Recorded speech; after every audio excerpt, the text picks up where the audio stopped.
had pushed it past the 50-yard line, so they thought they were in striking distance. And to come away with nothing, not a good feeling at all, to put it mildly. Now they can't afford to do that again. Yeah, now can they get that bad taste out of their mouth here?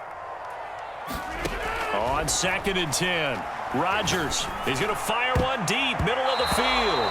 That's going to be knocked away and incomplete. This defense was definitely alert to the possibility of the deep ball, and they were more than ready for it. They've got the lead, 4th quarter. Maybe can expect more passes like that downfield.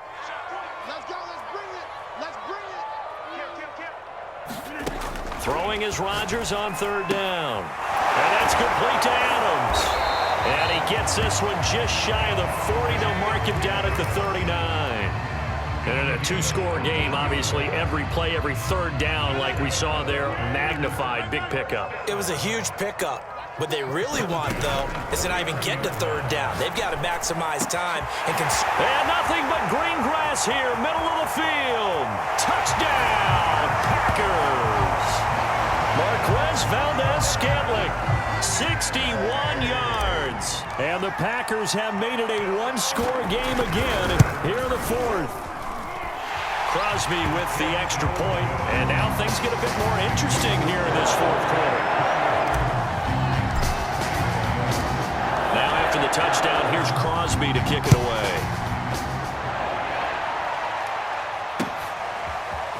Out of the end zone comes Spencer. And this return will net positive as he gets past the 25 and up to the 27-yard line.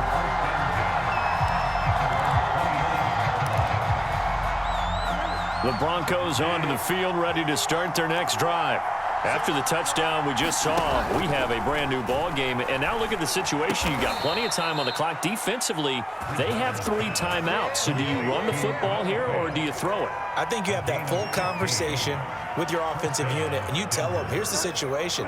They've got all of their timeouts, so we are not going to play this conservatively. We've got to attack them. We've got to make them use those, gain the ground that we need in order to put this game away. If you think we're just going to run it 3 times and punt it, you got another thing coming. Yeah, and by the way, also the 2-minute warning in play, so essentially 4 timeouts left. They have to be aggressive here. And he wisely will throw that one away.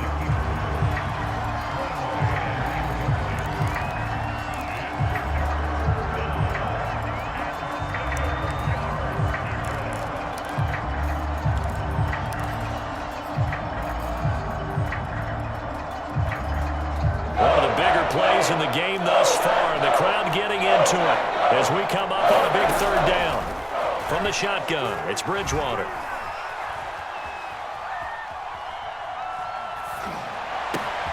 And look at this. They get the turnover they needed. It's intercepted. Picked up by Chris Barnes. And the Packers are right back in this football game. A seismic shift in momentum here in the 4th quarter. That's the break that the defense needed. And you know as well as I do, people are going to question the play call in that situation. Sometimes you have to question the execution, not necessarily the call. And in this case, those defenders found a way to give their team a chance. And Jones with a 1st down carry, and he's going to wind up losing a couple as he's stopped behind the line.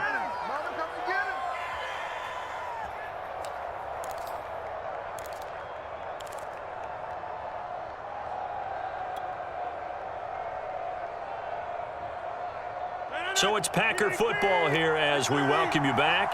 They come up on a 2nd down now in a game that looks like it's going to go down to the wire.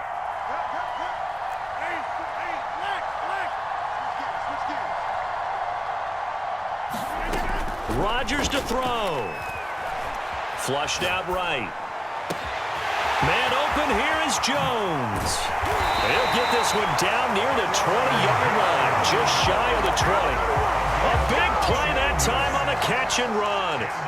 The offense has to love that because that was just a dump down, and then he turned something out of seemingly nothing. And the best quarterbacks understand that dumping it down is often a good play, a better play than even what was drawn up. To throw is Rodgers. This one swung out here to Jones. They'll contain him to just 4. 2nd down. That completion helps out in a nice way. Now they can take a little bit more time, but guess what? They've got to make sure on their throws that they see it open, not just anticipate it. Back to throw, Rodgers. Flush to his right. His throw caught at about the 5. The Packers going to use one of their timeouts as the clock will stop with 33 seconds remaining. Tell you what, he's been able to put the ball in some tight spots all game long. That throw, no different. Yeah, a lot of people would call it a gutsy type of a throw. I think he looks at it as, I can do it, so it's not that big of a deal to me, and I'm going to keep firing.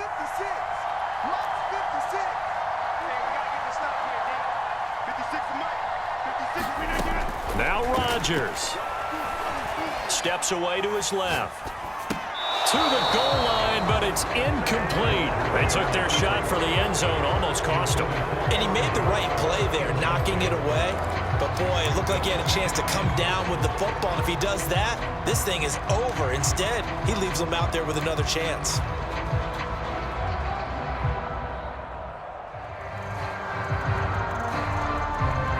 They'll go again from the 3 here on 2nd and goal.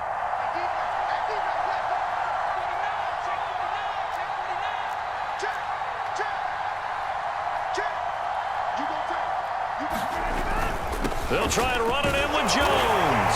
And yes, he's into the end zone. So they get the late score they needed. And now the extra point can tie this thing up in the final minute.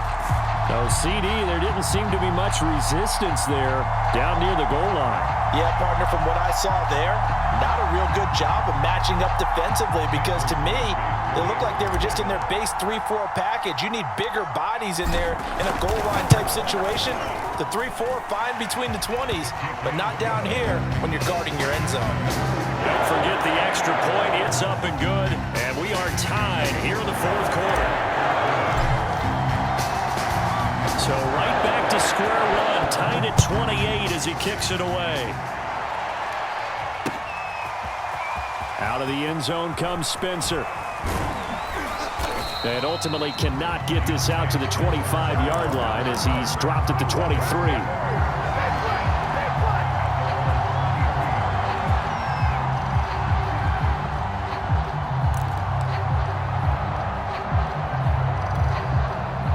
The Broncos onto the field, ready to start their next drive.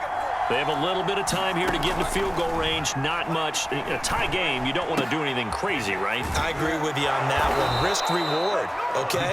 If you go for it, what is the absolute reward on this? But the risk is probably greater. Run the clock out, get to overtime, and try and win it there. All right, we'll see if they do just that. Took just one play to move all the way to the 44 as they try again on 1st down. Here's Bridgewater. And this is going to be intercepted. Picked off by Jair Alexander. And the Packers will take over here as they get it up to the 43-yard line. Well, we say it often, Charles, but not all interceptions are created equally, and that is a big one here in a tie ball game in the 4th quarter. And Brandon, when games are this close, it usually comes down to the team making the fewest mistakes, and that was one of our mantras back at Tennessee. Coach Mears used to say all the time, the team making the fewest mistakes will win. You've got to cut those down to give yourself an opportunity. And he takes this one down almost all the way to the 30. It's a little teaching moment here. Overtime rules. Remind us how this goes, partner. Okay, so in the past, we had sudden death. First team to score wins, but no longer. Now, if the team receives the ball, scores a touchdown, they win the game. If they kick a field goal, though, or don't score, the other team gets a possession. And after both teams get a possession, then we're into sudden death. First team to score wins the game.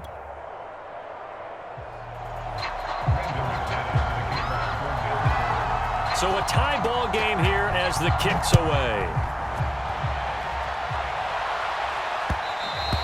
And that one will bounce out of the back of the end zone, so we will start here at the 25. The Packer offense ready to get their next drive underway. They control their own destiny here. They have the football in overtime. Obviously, a touchdown would win it. And I think teams around the league are still adjusting to the idea of going downfield, scoring a touchdown wins the game, because they were used to just going downfield and trying to get in field goal range to win a game. Still having to make that transition. Let's face it now, the ones who are doing it best know they need to go down, attack, put the ball in the end zone, and not leave it up to a field goal and give the other team a chance. Yeah, as we said, they control their own destiny now. First throw of overtime for Rodgers. This is Lazard with a catch out left. And he's going to be out of bounds right at midfield. When we see another great performance like this out of Aaron Rodgers, you have to chuckle thinking that his only FBS offer was a walk-on at Illinois. And now he's the pride of Butte Junior College, of course at Cal. And I remember watching him play at Cal, and he would run 7-on-7 drills. Angry if the ball ever hit the ground, and he didn't do it very often. It's a loss of 4 on the first down play. He's had some big runs in this game. Not there, though. But I don't think they're going to be deterred by that play right there. He's had some nice runs in the game. And how many times have we seen a good running back get stopped, yet turn it into something big on a later carry? I'd stay with him. He'll have to deal with a 2nd and 14 now after the loss.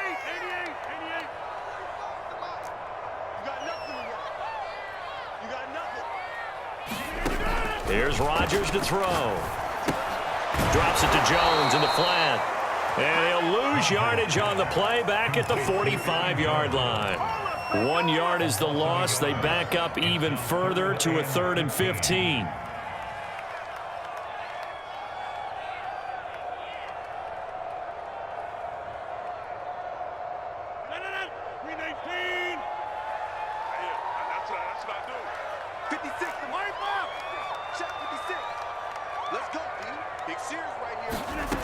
Shotgun now for Rodgers. Eluding the pressure right. And he gets us to the other side of midfield across the 45 before going out. A solid run of 11 there as he tucked it and ran, but he's still short of the marker at its 4th.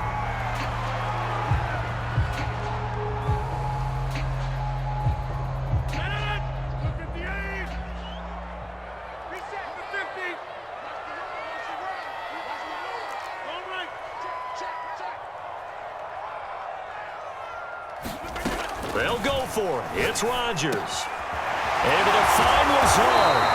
And he's taken down inside the 30. Brandon, that's a huge completion there. It puts them in field goal range, but let's face it, they don't want 3 here. They want 6. With these overtime rules, a touchdown finishes it off. Yeah, looking to win it right away. Good to know, though, that they have 3 in their back pocket if they need it.